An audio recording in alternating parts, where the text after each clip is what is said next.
रश्मि Shah comparison की बात कह रही है राखी राठौर, बात तो सही कह रही है, क्योंकि आपके यहां तो गठबंधन का जो विकल्प है उसमें सिर्फ फुटअव्वल इतनी ज्यादा है।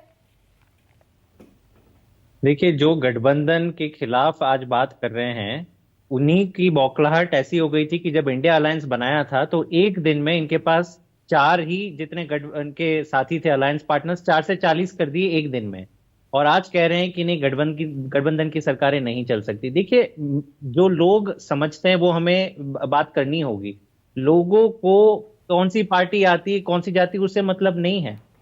कौन है जो देश के 140 करोड़ लोगों के लिए कुछ करेगा, नीतियां कितनी मजबूत होगी, पार्टी कितनी मजबूत होगी, गठबंधन कितना मजबूत होगा, वो पीछे की चीजें हैं। आगे जो है कि हमें एक ऐसी पार्टी चाहिए, एक ऐसी सरकार चाहिए जो अपने एक दोस्त के लिए ना काम करे। आज देखिए, पूरा देश, पूरे भारत सरकार एक अपने दोस्त को आगे बढ़ाने के लिए, मोदी जी के एक दोस्त को आगे बढ़ाने के लिए लगी है। इंटरनेशनल फोरम में बड़े बड़े सवाल पूछे जा रहे हैं कि ये राउंड ट्रिपिंग ऑफ मनी क्यों, कैसे हो रहा है, मनी लॉन्ड्रिंग कैसे हो रही है, सेबी के ऊपर सवाल पूछे जा रहे हैं, लेकिन ये अपने दोस्त को बचाए रखेंगे। तो मतलब साफ है कि आपको 1 से 40 करोड़ लोगों का कुछ नहीं आता पता है, आपको केवल अपने दोस्त को बचाने की पड़ी है। देश का आज एजुकेशन सिस्टम देख लीजिए, 10 लाख सरकारी स्कूल हैं। इससे ऊपर क्या है आपकी विजन? कब भारत को विश्व गुरु बनाया जाएगा? क्या शिक्षित अशिक्षित रख के ही आप लोगों को आगे बढ़ाएंगे? और देखिए, फाइनली लोगों को एक अनपढ़ नेता नहीं चाहिए, लोगों को एक पढ़ा लिखा नेता चाहिए जो देश के हित की बातें करे। ये हर दिन नया नया शगुफा, कभी वन नेशन वन पोल, कभी यूसीसी, किसी का कोई ड्राफ्ट नहीं है, किसी की कोई सर पैर नहीं है, लेकिन आप चाहते हैं कि लोगों को भ्रमित करे रखें। और आज एक नया चीज बोल रहे हैं कि नहीं, गठबंधन नहीं हो सकता। आपकी इतनी गठबंधन, आज भी तो एनडीए की सरकार है ना आपकी, आप 40 लोगों को लेके घूम रहे हो, और आज सडनली कह रहे हो कि नहीं, गठबंधन की सरकारें ठीक नहीं है। तो नीतियों पे बात करें, लोगों की समस्याएं हल करने की बात करें। आप कह रहे हैं कि 2014 से बहुत विकास हो गया। ये कैसा विकास है जहां पे एलपीजी की दरें 400 से 1100 हो गई, जो देश में ही नहीं दुनिया में सर्वाधिक है। पेट्रोल का दाम इतना बढ़ गया कि आज दुनिया में नंबर 3 पे है पेट्रोल का दाम, केवल भारत में। और इसीलिए क्योंकि इन्होंने इतना टैक्स लगा दिया। रोटी, चावल, दाल, ये घी, छाछ, दही, इन सब पे आपने पहली बार इतिहास में जीएसटी लगा दिया। और आप कह रहे हैं कि हमें इतनी मजबूत सरकार चाहिए। ऐसी मजबूत सरकार से तो मतलब हमें दूर भगाइए, जनता कह रही है, जो हर चीज पे टैक्स लगा रही है, अनएम्प्लॉयमेंट की बात मानने की स्वीकार नहीं कर रही है। और आप महिलाएं की किस हिसाब से बात कर रही है? ब्रुजबिशन सिंह आज भी आपके एमपी हैं, आज भी आपके शरण में ब्रुजबिशन सिंह है। मणिपुर की महिलाएं भाजपा की सरकार से राहत मांग रही है कि एक समस्या का हल तो ढूंढे, इसके उसके पास भी आपका कोई जवाब नहीं है। तो इतनी मजबूत सरकार जो किसी की ना सुने, उससे अच्छा मेरे ख्याल से गठबंधन की सरकार जो जनता की सुने, जो 140 करोड़ लोगों के हित में काम करे। मेरे ख्याल से ये जनता की मांग है, ना केवल की मजबूत सरकार जो केवल अपने एक दोस्त के लिए काम करे।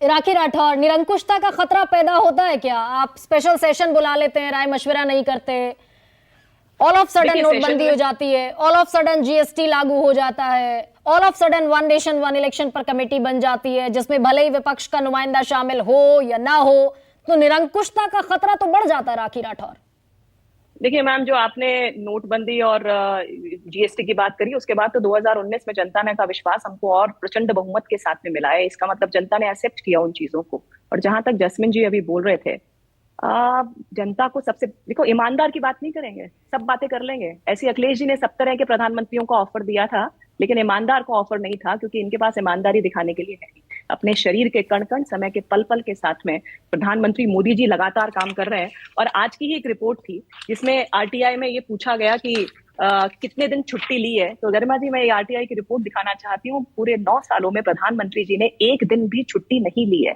आप सोचिए, अपना पूरा समय अगर जनता को समर्पित करते हुए कोई नेता मिलता है तो जनता उनको ऑप्ट करेगी ही करेगी। लेकिन राखी राठौर, जैस्मिन शाह मैं आ रही हूँ। राखी राठौर, मेरा सवाल है बेरोजगारी दर पर। बेरोजगारी दर 45 साल में सबसे ज्यादा है। मेरा सवाल महंगाई दर पर है, जिस पर आरबीआई की रिपोर्ट मैं भी लेकर बैठी हूं।